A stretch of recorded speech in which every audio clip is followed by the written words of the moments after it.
காக்கும் கரை விநாயகருக்கு சரணம், பூண்டி மகானுக்கு அரோகரா. மெய்தான் அரும்பி விதி விதித்துன் வெறியார் கழற்கென் கைதான் தலை வைத்து கண்ணீர் ததும்பி விதும்பி உள்ளம் பொய்தான் தவிர்ந்துன்னை போற்றி சயசய போற்றி என்னும் கைதான் நிகழ்விடேன் உடையாய் என்னை கண்டுகொள்ளே. இப்படி நெக்குருகி திருச்சதகத்திலே பாடியிருப்பவர் மாணிக்க வாசக பெருமான். ஏன்னா திருவாசகத்துக்கு முருகார், ஒரு வாசகத்துக்கு முருகார் என்ற அற்புதமான சொலவடை உண்டு.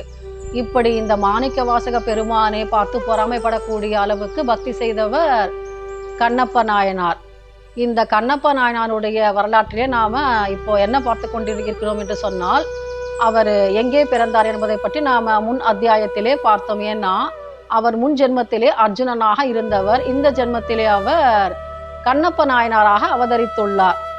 அவருடைய தந்தை நாகன், அவருடைய அம்மா தத்தை. இவங்க ரெண்டு பேரும் ரொம்பவும் முருகனை வணங்கி வழிபட்டு புத்திர பேரு அடைந்தார்கள். அவர்தான் திண்ணனார், திண்ணப்பன் என்று சொல்லுவார்கள் அவரை.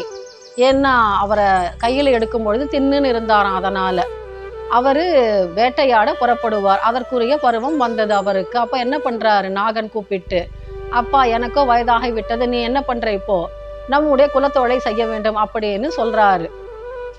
இவர் என்ன பண்றாரு, திண்ணன் காட்டுக்கு புறப்படுகிறார். ஆனா சும்மா புறப்பட முடியுமா? ஏன்னா அவரு தான் காட்டுக்கே ராஜாவாக இருக்கிறார் அல்லவா, அவருடைய தந்தை, அவருடைய புதல்வனாக இருப்பவர் அல்லவா. அதனால 2 அசிஸ்டண்டோட புறப்படுறாராம், நாணன் காடன் என்ற இருவரோட. ஆனா அப்படி புறப்படும் பொழுது முன்ஜென்மத்தோட ஒரு தொடர்பு அல்லவா. நம்மால எப்படி குடுமித்தேவரையும் சிவகோசரையாரையும் கண்ணப்ப நாயனாரையும் மறக்க முடியும்? இந்த சைவ உலகம் உள்ளளவும் இந்த பெயர்களை நம்மால் மறுக்கவும் மறக்கவும் முடியாதல்லவா. அவரு புறப்படுறாரு. அப்போ பாருங்க, நாம சொல்லுவோம் இல்லையா, வாளால் மகவறிந்து ஊட்ட வல்லேன் அல்லேன், மாது சொன்ன சூழால் இளமை துறக்க வல்லேன் அல்லேன், நாளாரில் தொண்டு செய்து கண்ணிடந்து அப்ப வல்லேன் அல்லேன், என் செய்தி நீ ஆளாவது எப்படியோ திருக்காலத்தி அப்பருக்கேன். எவ்வளவு நெக்குருகி பாடியிருக்கிறார்கள் இறை உணர்வோடு அன்பர்கள்.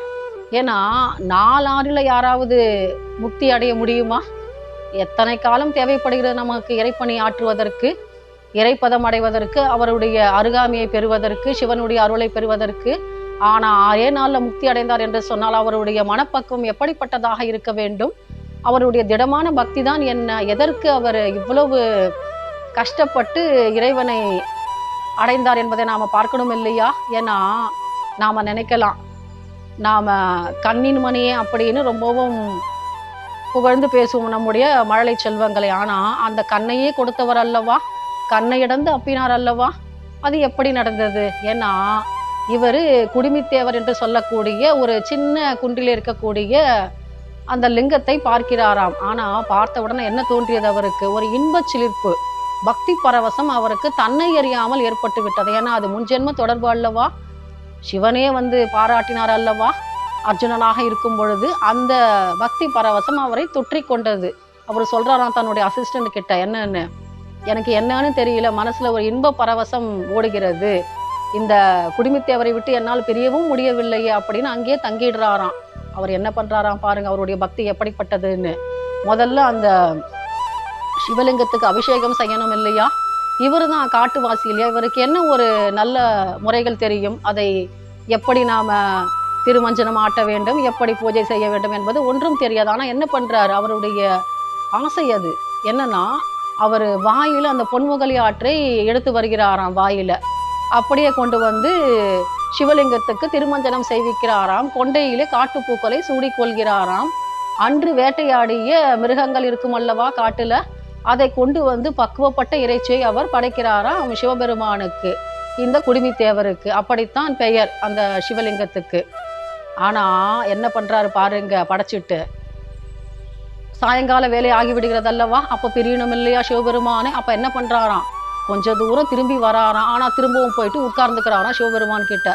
யார் பாதுகாப்பது என்னுடைய இந்த சிவபெருமானை, என்னுடைய தெய்வத்தை விட்டு நான் பிரியணுமா அப்படின்னு பிரியாம நிற்கிறாராம். மறுபடியும் என்ன பண்றாராம், சரி புறப்பட்டு தானே ஆக வேண்டும் வீட்டுக்குன்னு மறுபடியும் புறப்பட்டு வந்து விடுகிறாராம்.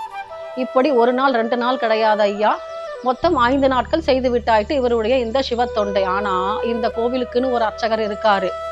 அவர் என்ன பண்றாரு பாருங்க, அந்த அந்தனரு, அவருக்கு கோபம் வந்து விடுகிறது. ஏன்னா இவர் என்ன பண்றாரு, காலை வேலையில வந்து விடியற் காலை வேலையில திருமஞ்சனம் ஆட்ட வைத்து நல்ல நறுமணமிக்க பூக்களை எல்லாம் அல்லவா சூடி வைத்து விட்டு போகிறார். ஆனால் வந்து பார்த்தா எப்படி இருக்கு மறுநாள்? ரொம்ப கோலமாக இருக்கே, இப்படி என்ன அலங்கோலமாக அல்லவா இருக்கிறது.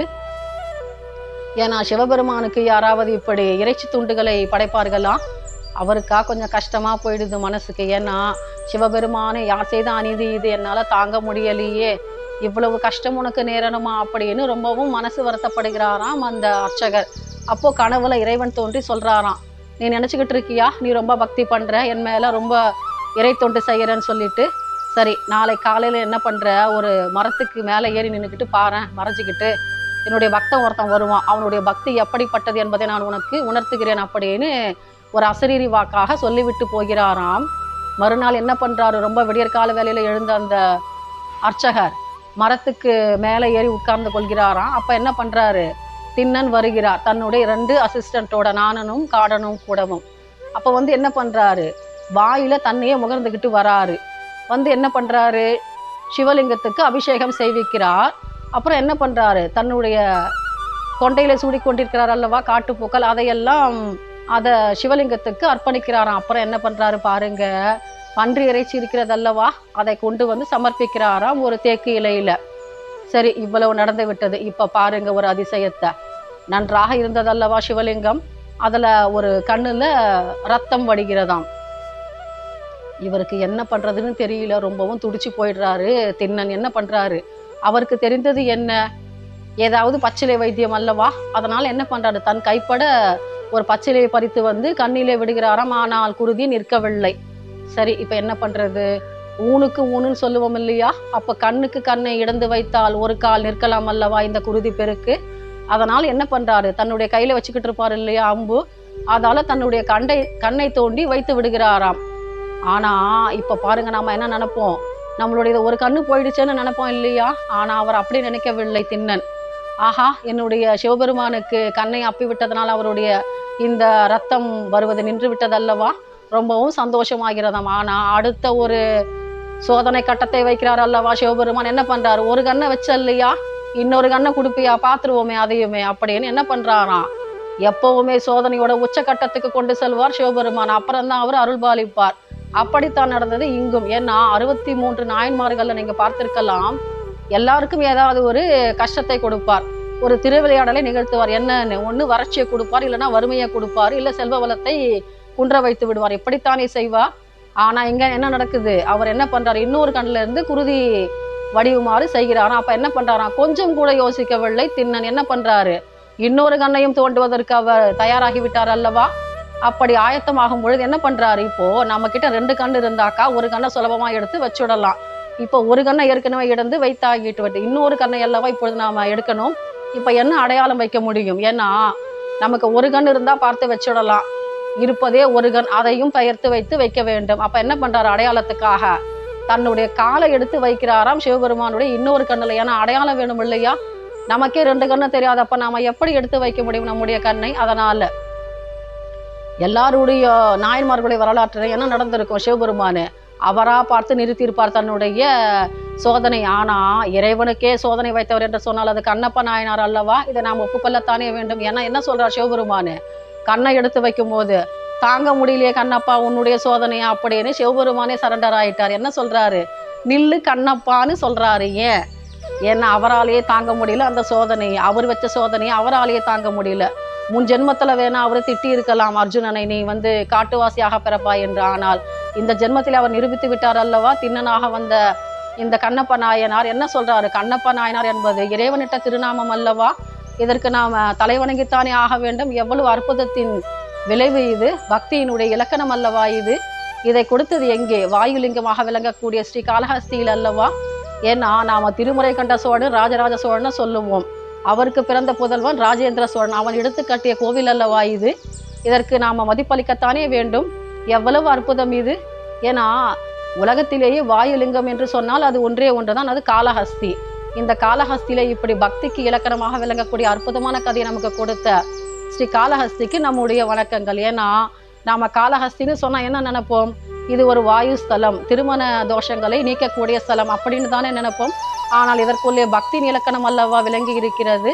எவ்வளவு அற்புதம் இது. நாம முன்னாடி அத்தியாயத்திலே பார்த்திருப்போம், சிலந்தியும் இங்கே வந்து சிவனை வழிபட்டு பேறு அடைந்தது. அடுத்தது நாம நாகப்பாம்பு, அதுவும் வந்து வழிபட்டு இறைவனை முக்தி அடைந்தது. அடுத்தது யானை, அதுவும் வழிபட்டு முக்தி அடைந்தது. இப்பொழுது கண்ணப்ப நாயனாருக்கும் அல்லவா இது முக்தி அளிக்கக்கூடிய கஷேத்திரமாக விளங்குகிறது. இங்க இன்னொரு அதிசயமும் நிகழ்ந்தது. என்னன்னா, அகத்தியர் வராராம் இந்த காளஹஸ்திக்கு. அப்படி வரும்பொழுது என்ன பண்றாராம், இந்த பொன்முகல் யாருன்னு சொல்லுவோம் இல்லையா, சொர்ணமுகி ஆறு, அதை மதிக்காமல் சென்று விட்டாராம். அதுக்காக என்ன பண்ணாராம், அந்த ஆற்றையே வற்ற செய்து விட்டாராம் விநாயக பெருமான். அப்ப என்ன பண்றாரு, உணர்ந்து விட்டார் அகத்திய பெருமான் தன்னுடைய தவறை. ஏன்னா விநாயக பெருமானை வணங்காமல் சென்றது எவ்வளவு பெரிய பிழை. அதற்காக வணக்கம் செலுத்தும் போது என்ன பண்றாராம் விநாயக பெருமான், 20 அடி ஆழத்துக்கு உள்ளே சென்று விட்டாராம். அதையல்லவா நாம் இங்கே பார்க்கலாம். இந்த கோவிலிலே எவ்வளவு அற்புதமான வடிவமைப்பு. அதற்கு அடுத்து வந்த ராஜேந்திர சோழனுக்கு அடுத்து வந்த பல மன்னர்கள் என்ன பண்றாங்க, இந்த கோவிலை சிறப்பித்திருக்கிறார்கள், கட்டுமான பணிக்கு உதவி இருக்கிறார்கள். எவ்வளவு பெரிய சிவத்தொண்டு இது. ஏன்னா 5 பஞ்சபூத ஸ்தலங்கள் இது வாயுலிங்கமாக அல்லவா விளங்குகிறது.